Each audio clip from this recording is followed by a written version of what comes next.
दृढ़ प्रतिवाद कला भारत न्यूज परवर्ती प्रसंग हरमुज प्रणाली रे भारतीय नाविकों मृत्यु पर नुआदिल्ली कड़ा आभिमुख्य पोषण करिछि। वाणिज्यिक जहाजगुड़ी उपरे एभली आक्रमण तुरंत बंद हेबा आवश्यक बोली भारत स्पष्ट करिछि। हरमुज प्रणाली दे जाउथिबा दुईटी संयुक्त अरब एमिरेट्सर यूएई रो तेल टैंकर एमटी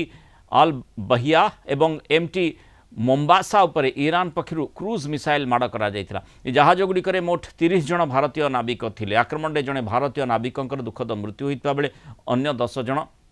गुरुतर भावे आहत होइछन्ति। भारतर वैदेशिक मंत्रालय घटना को नहीं नुआदिल्ली थिबा ईरान दूतावासर deputy chief of mission Mohammad Javad Hosseini को समन करी निजर दृढ़ प्रतिवाद जणाइछि। वाणिज्यिक जहाज और साधारण नागरिकों सुरक्षा को विपद में पकाउथबा एभली हिंसात्मक कार्य को भारत तीव्र निंदा करिछि। अंतर्जातीय जलपथरे मुक्त और सुरक्षित यातायात पई ए आक्रमण तुरंत बंद हेबा उचित बोली भारत मंतव्य देइछि। अधिक आलोचना करबा अंतर्जातीय व्यापार विशेषज्ञ डॉक्टर निहाजन दास जोड़ी डॉक्टर दास स्वागत करी। जो भली भाव में आम देखुचे जे भारत प्रतिवाद स्वर देखि दर्शैछि एक कथा स्वाभाविक मध्य जेहेतु जड़े भारतीय नाविकंकर मृत्यु सेठी घटिछि किंतु से यूएई जहाज रे जाउथिले सेइथि पई द्वंद्व सृष्टि होछि ना ईरान जानी शुनी चाप प्रयोग करबा लागि एभली पदक्षेप नउछि।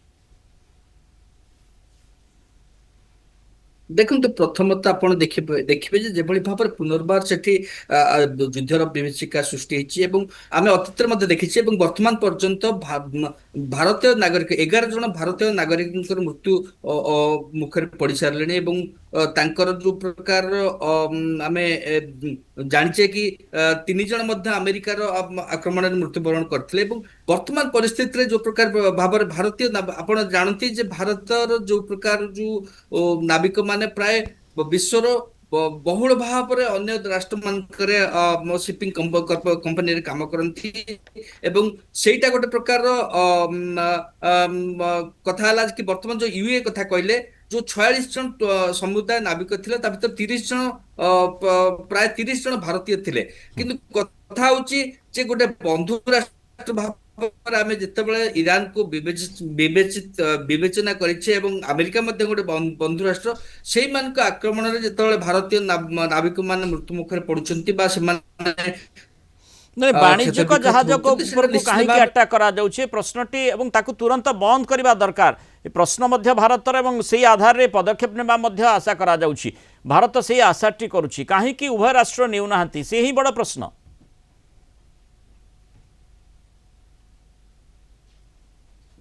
माने बंधु राष्ट्र कथा कहली से कथा जे बंधु राष्ट्र माने निश्चित भाव भारत सरकार सहित सहयोग बा गोटे प्रकार कोऑर्डिनेशन रहिबा उचित कि जो जो नाविक बा जो जो शिपिंग कंपनी रे भारतीय माने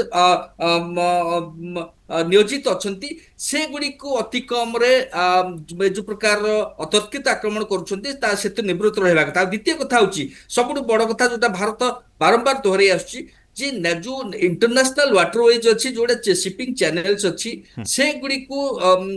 जो सिविलियन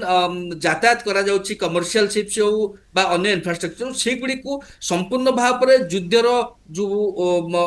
प्रकार विभीषिका अच्छी से एगुड़ी को बाद दबा दरकार निहाती आवश्यक कारण यही नाविक माने यही जहाज गुड़िक वाणिज्यिक दृष्टिकोण यातायात करुछंती एवं वाणिज्यिक दृष्टिकोण जोठी रास्ता खोला रहिबा कथा सेठी जदि कौन से प्रकार प्रतिबंधक आसुची ताहले जेकोसी देश मध्य स्वर उत्तोलन करिबो कारण एठी भारतीय बोली खाली नुहे जेकोसी देशर नागरिक जदि प्राण हरौछंती एवं सेमानकर उद्देश्य युद्ध क्षेत्र में लड़िबा पई नुह सामरिक कार्यानुष्ठान नेबा पई नुह सेमानकर उद्देश्य रहउची वाणिज्य और सेइथि पई सेमाने जाउछंती और सेठी काहे कि सेमाने प्राण बड़ी देबे ये बृहत्तर प्रश्न सेमानक परिवार मन को निश्चित भाव में आसुव से देश गुड़िक मन को निश्चय आसुव जहाँ भारत वर्तमान कही। बहुत धन्यवाद डॉक्टर दास आलोचना मतामत रखिबा।